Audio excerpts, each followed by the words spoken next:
श्री राम जी भरत जी को समझाते हुए कहते हैं, हे तात, तुम वही करो और मुझसे भी वही करवाओ जिससे सूर्यकुल की रक्षा हो सके। ऐसा सोचकर भारी संकट सहकर भी अपनी प्रजा, अपने परिवार को सुखी करो। हे भाई, मेरी विपत्ति सभी ने बांट ली है, परंतु तुमको तो 14 वर्ष तक बड़ी कठिनाई सहनी है। तुमको कोमल जानकर भी मैं तुमसे कठोर वियोग की बात कह रहा हूं। हे तात, पर बुरे समय में यह कोई अनुचित बात नहीं है।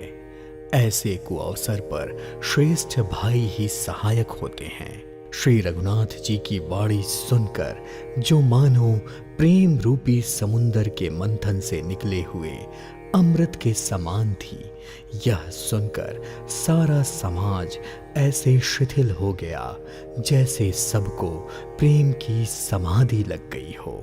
भरत जी को भी श्री राम जी की बातें सुनकर परम संतोष हुआ। उनके मुख मंडल पर प्रसन्नता छा गई और मन का सारा विषाद मिट गया।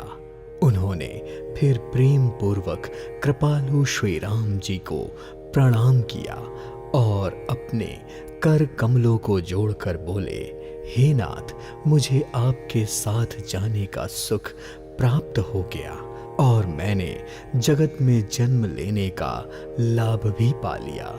हे कृपालु, अब जैसी आपकी आज्ञा हो उसी को मैं मानकर आदर पूर्वक करूं, परंतु आप मुझे ऐसा कोई सहारा दीजिए जिससे मैं इस अवधि को सुगमता से बिता सकूं।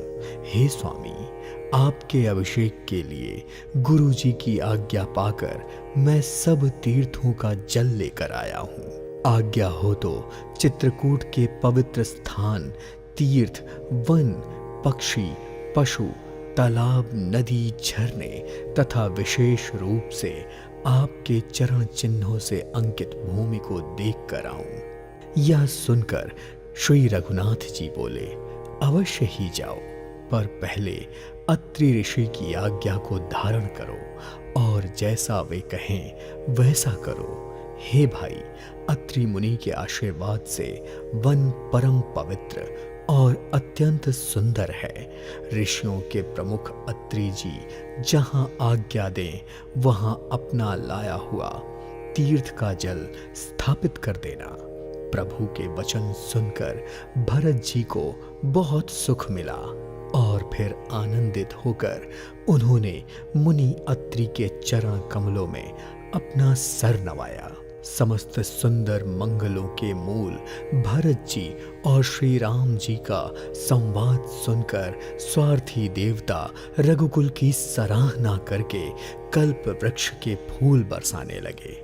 भरत जी धन्य हैं, स्वामी श्री राम जी की जय हो, ऐसा कहते हुए देवता अत्यधिक हर्षित होने लगे। श्री राम जी की माता कौशल्या जी दुख और सुख को समान जानकर श्री राम जी के गुण कहकर दूसरी रानियों को धैर्य बंधाया।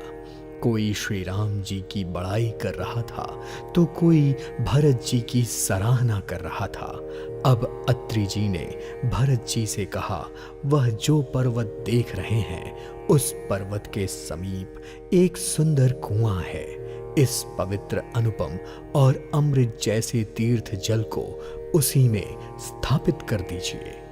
भरत जी ने अत्रि मुनि की आज्ञा पाकर जल के सब पात्र वहां के लिए रवाना कर दिए और स्वयं छोटे भाई शत्रुघ्न, अत्रि मुनि तथा अन्य साधु संतों सहित वहां पहुंच गए जहां वह कुआं था और वहां पर उन्होंने पवित्र जल को उस पुण्य स्थल में रख दिया।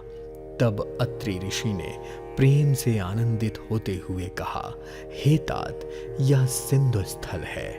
काल क्रम के कारण इस कुएं का लोप हो गया है, इसलिए किसी को इसका पता नहीं है। यह सुनकर भरत जी के सेवकों ने उस जल युक्त कुएं के स्थान को देखा और उस सुंदर जल के लिए वहां पर एक खास कुआं बना दिया।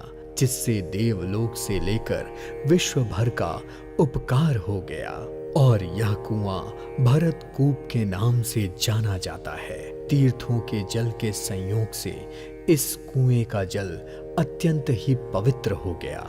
इसमें प्रेम पूर्वक स्नान करने से प्राणी मन, वचन और कर्म से निर्मल हो जाता है। फिर कूप की महिमा कहते हुए सब लोग वहां गए जहां श्री राम जी थे। रघुनाथ जी को अत्रि जी ने उस तीर्थ का पुण्य प्रभाव सुनाया और प्रेम पूर्वक धर्म का इतिहास कहते हुए वहां रात बीत गई। अगले दिन सवेरे स्नान करके भरत जी, ब्राह्मण, राजा जनक और सारा समाज वहां आकर एकत्रित हो गया। आज सबको विदा करने के लिए अच्छा दिन है, पर यह बात कहने में श्री राम जी सकुचा रहे थे।